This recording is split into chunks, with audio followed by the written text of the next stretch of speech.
अस्सलाम वालेकुम स्टूडेंट, अगर आप भी एलएमएस अकाउंट में लॉगिन करते हैं और आपको ये एरर देखने को मिलता है तो इसका इजी सा तरीकाकार है।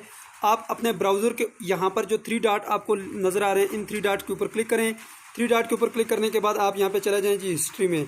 ठीक है, आप अपने मोबाइल में भी हिस्ट्री में जाएंगे, यहाँ पर Ctrl+H का बटन प्रेस करेंगे, हिस्ट्री के ऊपर जाएंगे तो यहाँ पर देख सकते हैं ये जो आपके पास हिस्ट्री है, जहाँ पे आपके पास एलएमएस अकाउंट लिखा हुआ आ रहा है, इनको आप क्लियर करेंगे या फिर आप टुडे हिस्ट्री को क्लिक कर क्लियर करेंगे तब आपके पास ये क्लियर हो जाएगी।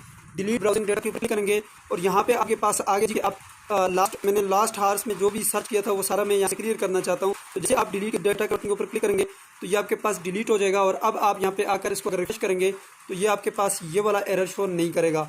ठीक है, अगर आपके पास ये फिर भी शो कर रहा है तो आप दोबारा से इसको यहाँ से कट करेंगे। जैसे मेरे पास शो कर रहा है, मैं यहाँ से इसको क्लोज़ करूँगा और यहाँ पर भी मेरे पास ये जो यहाँ पे शो हो रहा है मैं इसको भी क्लोज़ करूँगा और दोबारा से मैं आकर यहाँ पर जो है इस हिस्ट्री को दोबारा से क्लोज़ करके यहाँ पे मैं क्लियर डेटा के ऊपर क्लिक करूँगा। तो यहाँ पे अब मैं न्यू सर्च करूँगा आगाही एलएमएस पोर्टल। मैं यहाँ पे आ जाता हूँ दोबारा से आगाही एलएमएस पोर्टल के ऊपर। तो यहाँ पे मैं दोबारा से लॉगिन करने की कोशिश करूँगा तो देखना है आपने यहाँ पे जो है मेरे पास ये एरर दोबारा शो नहीं होगा। यहाँ पर देखें, मैंने यहाँ पे लॉगिन के बटन के ऊपर क्लिक किया तो यहाँ पर देख सकते हैं मेरे पास ये एरर जो है वो क्लोज़ हो चुका है। ये एरर इसलिए आता है क्योंकि जब आप अपना अकाउंट लॉगिन करते हैं दोबारा जब लॉग आउट करते हैं तो यहाँ पे आपके पास एरर आ जाता है। तो आपने अपने ब्राउज़र की हिस्ट्री को क्लियर करना है, इस तरह के जो प्रॉब्लम है वो आपके यहाँ से ख़त्म हो जाएंगे। ठीक है।